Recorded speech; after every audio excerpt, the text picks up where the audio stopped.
শেষ হল বহুল কাঙ্ক্ষিত ডক্টর ইউনূস এবং তারেক রহমানের মধ্যকার বৈঠক। বিএনপির পক্ষ থেকে বলা হচ্ছে ফলপ্রসূ হয়েছে বৈঠক এবং বিএনপি সন্তুষ্ট। এই মিটিং নিয়ে বিএনপি সন্তুষ্ট হলেও ঘোর আপত্তি আছে দেশবাসীর।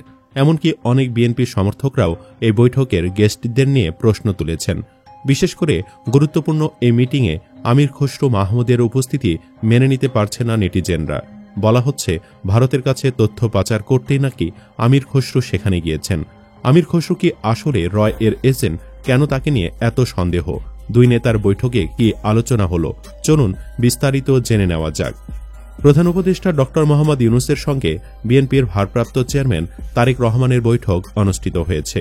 বাংলাদেশ সময় আজ শুক্রবার বেলা 2টায় লন্ডনে ডরচেস্টার হোটেলে তাদের বৈঠক শুরু হয়, শেষ হয় বেলা 3:30টায়। প্রধান উপদেষ্টা ডক্টর মোহাম্মদ ইউনূস ও তারেক রহমান 1-to-1 বৈঠক করেন। বৈঠককে 1-to-1 বলা হলেও শেষ পর্যন্ত তা হয়নি। সেখানে আমির খসরুর উপস্থিতি বিতর্কের জন্ম দিয়েছে। সামাজিক মাধ্যমে একজন লিখেছেন, ভারতীয় রয় এর এজেন্ট তাড়াহুড়ো করে লন্ডনে গিয়ে বৈঠকে যোগ দিয়েছে কেন? বিএনপিতে কি আর কোনো নেতা নাই বৈঠক করার জন্য? যেদিন গেছে ওই দিনই বলছি আমির খসরু যাচ্ছে তথ্য পাচার করার জন্য। ডক্টর মোহাম্মদ ইউনূস ও তারেক রহমানের বৈঠকে কি সিদ্ধান্ত হয় এবং আওয়ামী লীগ ও ভারতের বিষয়ে কি আলোচনা হয় তার সঠিক তথ্য পাচার করার জন্য ভারতের র এবং আওয়ামী লীগ তাকে পাঠিয়েছে বলে অনেকে মনে করেন। নাইম সর্দার লিখেছেন, এত নেতা থাকতে আমির খসরু সেখানে কেন গেলেন, যিনি কিনা ভারতের সরাসরি বন্ধু? আগে আগে পানি পড়া নিয়ে গেছেন। আবার বৈঠকে কি কি আলোচনা হচ্ছে তা নিয়ে ভারতকে পুরস্কার দিবেন। আরেকজন লিখেছেন, বড় দুই নেতার বৈঠক হবে কিন্তু তড়িঘড়ি করে দেশ থেকে আরেকজন গেলেন কেন? তার যদি কোনো পরামর্শ থেকে থাকে সেটা তো সে ভার্চুয়ালি অনলাইনে বলতে পারত, বা তারেক রহমান যদি না বুঝে ওনাকে দিক নির্দেশনা দিতে পারত। কিন্তু তিনি গেলেন কেন? মুখে মুখে বাংলাদেশ অন্তরে জয় হিন্দ। এর আগে আমির খসরুকে নিয়ে স্ট্যাটাস দিয়েছিলেন সাংবাদিক ইলিয়াসও। তিনি লিখেন, আমির খসরু লন্ডনে গেলে ওনাকে একটা জেন্টেলম্যান ক্লাবে ঢোকায় রেখেন, ওখানে আনন্দ ফুর্তিতে থাকবে। তারেক রহমানের সাথে ডক্টর ইউনূসের বৈঠকে যেন ইন্ডিয়ান কোনো প্রোডাক্ট না থাকতে পারে। যদিও শেষ পর্যন্ত বৈঠকে ছিলেন আমির খসরু, এমনকি তিনি এই বৈঠক এক হাতে সামলেছেন। উল্লেখ্য, বৈঠক শেষে তারেক রহমানকে হাসি মুখে বের হতে দেখা গেছে। তার আগে ডক্টর ইউনূসকে 2টি বই ও 1টি কলম উপহার দেন তিনি। এ সময় প্রধান উপদেষ্টা উপহারগুলো বেশ উৎফুল্ল সহকারে গ্রহণ করেন এবং তারেক রহমানকে ধন্যবাদ জ্ঞাপন করেন। বৈঠক শেষে যৌথ সংবাদ সম্মেলন করেন জাতীয় নিরাপত্তা উপদেষ্টা খলিলুর রহমান ও বিএনপির স্থায়ী কমিটির সদস্য আমির খসরু মাহমুদ চৌধুরী। আমির খসরু জানান, বৈঠক নিয়ে বিএনপি সন্তুষ্ট। এর আগে আজ স্থানীয় সময় সকালের দিকে তারেক রহমান ডরচেস্টার হোটেলে আসেন। তাকে স্বাগত জানান জাতীয় নিরাপত্তা উপদেষ্টা খলিলুর রহমান। যৌথ বিবৃতিতে খলিলুর রহমান বলেন, আজ বিএনপির ভারপ্রাপ্ত চেয়ারপারসন জনাব তারেক রহমান লন্ডনে সফররত প্রধান উপদেষ্টা ডক্টর মোহাম্মদ ইউনূসের সঙ্গে সাক্ষাৎ করেন। অত্যন্ত সৌহার্দ্যপূর্ণ পরিবেশে তাদের বৈঠক অনুষ্ঠিত হয়। খলিলুর রহমান আরও বলেন, জনাব তারেক রহমান প্রধান উপদেষ্টার কাছে আগামী বছরের রমজানের আগে নির্বাচন আয়োজনের জন্য প্রস্তাব করেন। দলের চেয়ারপারসন বেগম খালেদা জিয়াও মনে করেন ওই সময় নির্বাচন অনুষ্ঠিত হলে ভালো হয়। তারেক রহমানের প্রস্তাবের জবাবে প্রধান উপদেষ্টার প্রতিক্রিয়ার বিষয়ে খলিলুর রহমান বলেন, প্রধান উপদেষ্টা বলেন যে তিনি আগামী বছরের এপ্রিলের প্রথমার্ধের মধ্যে নির্বাচন অনুষ্ঠানের ঘোষণা দিয়েছেন।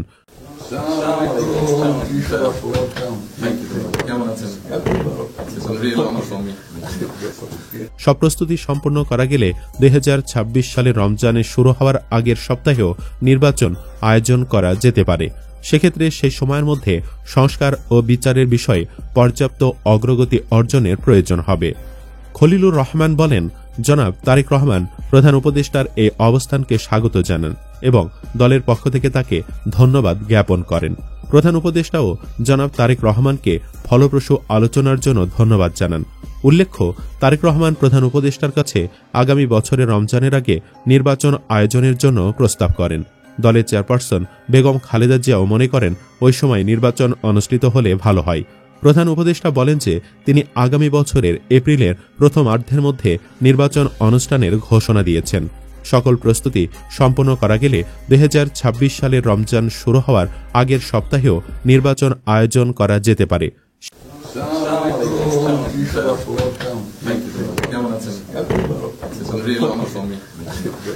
সেক্ষেত্রে সেই সময়ের মধ্যে সংস্কার ও বিচারের বিষয়ে পর্যাপ্ত অগ্রগতি অর্জন করা প্রয়োজন হবে। জনাব তারেক রহমান প্রধান উপদেষ্টার এই অবস্থানকে স্বাগত জানান এবং দলের পক্ষ থেকে তাকে ধন্যবাদ জ্ঞাপন করেন।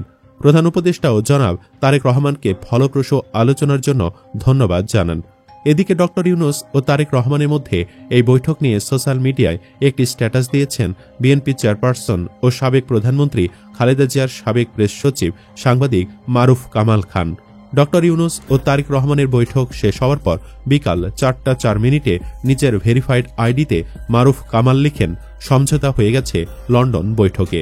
কমেন্ট বক্সে অধিকাংশই তার স্ট্যাটাসের জবাবে আলহামদুলিল্লাহ বলেছেন।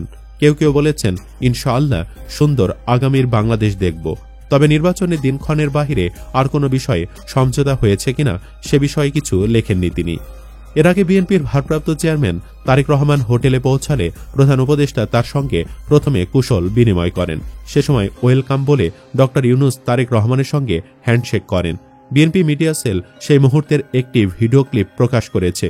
ওই ভিডিওতে দেখা গেছে হ্যান্ডশেক করার পর প্রধান উপদেষ্টা ও তারেক রহমান কুশলাদি বিনিময় করেন। তারেক বলেন, it's a Real honour for me. প্রধান উপদেষ্টাকে ঈদের শুভেচ্ছাও জানান বিএনপির ভারপ্রাপ্ত চেয়ারম্যান।